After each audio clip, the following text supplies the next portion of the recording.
Aí, só ficar filmando. É alongar aqui. Sim, amor. Faz como?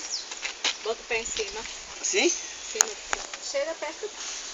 Alonga da virilha, mas esticando. Queima, né? Deixa queimar. Fica devagar. 1, 2, 3, 7, 8, 9, 12, 13. Tira, não vai nem tentar. Agora assim, tá rolando. Uma perna assim. Ai. Assim? Estira bem a perna. Essa perna esticada. Hein? Ah, mais pra cá? Perna mais aqui, né? É? 7, 8, 9, 10, 11, 12, 13, 14, 15. Tá morrendo, né? Correndo. Ainda mais um. Descansar uma a outra.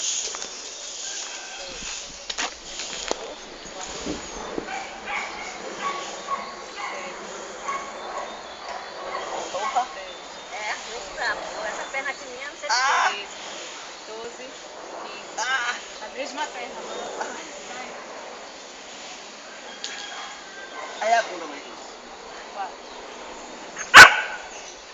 7, 8, 9, 10, 11, 12, 13, 14. Tá muito devagar. Vai. Perna na frente, vai. Contrário, vira pra cá. Perna de cá na frente, vai trabalhar de baixo. É de novo. Não, a de baixo. Você trabalhou de corpo reto, tronco, vai. Vai. Começa aí pra eu ver se tá fazendo certo. Não. Presta atenção. Todo de lado. É aqui de lado. Não é assim, não. Ó, é assim. Olha a gravidade. Não. Esse daqui não tá de lado não. Agora ele tá endireitando, você vai cair.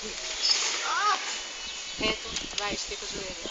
Estica o joelho. Bota essa perna pra cá. Estica ela. Estica a perna. Agora.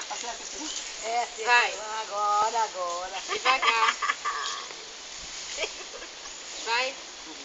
7, 8, 9, 10, 11, 12, 13, 14, 15. Assim você mata o velhinho. Vai, a perna de cima. Assim você mata o A perna velhinho. de cima. Estira. Vai, neutraliza, reto. Vai agora. Novo, Você trabalhou a de baixo.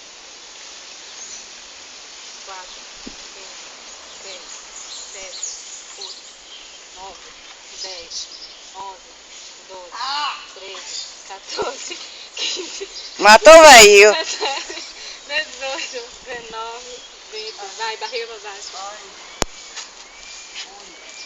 Vai, a mesma perna. Sobe. Esticada. Vem. Segura no ferro. Não desce não. Esticada. Vem. Pra ali, Zuleide. Aí fazer física pra ali. 2. Fica pra ali. Sobe. 2, 3, 4, 5, 6, 7, 8, 9, 10, 11, 12, 13, 14, 15, 16, 17, 18, 19. Roubou, mas eu gostei. Roubou. Ele levou com o tronco e não com... Tá doido. Assim você mata o velhinho. Bora, simbora. Cuida. Agora lá do quadro. Eu tava sozinho. Então bora, cadê? Aqui. Termina, né? Pega em cada outro. Aê. 4 minutos. Beleza, tia. Na medida. Doeu. Tá Doeu. muito encurtado. Isso aí, me relaxa. Passou a dor do Pra mim me lasca. Mata o velho, você quer matar o velho. Deixa eu esticar aqui.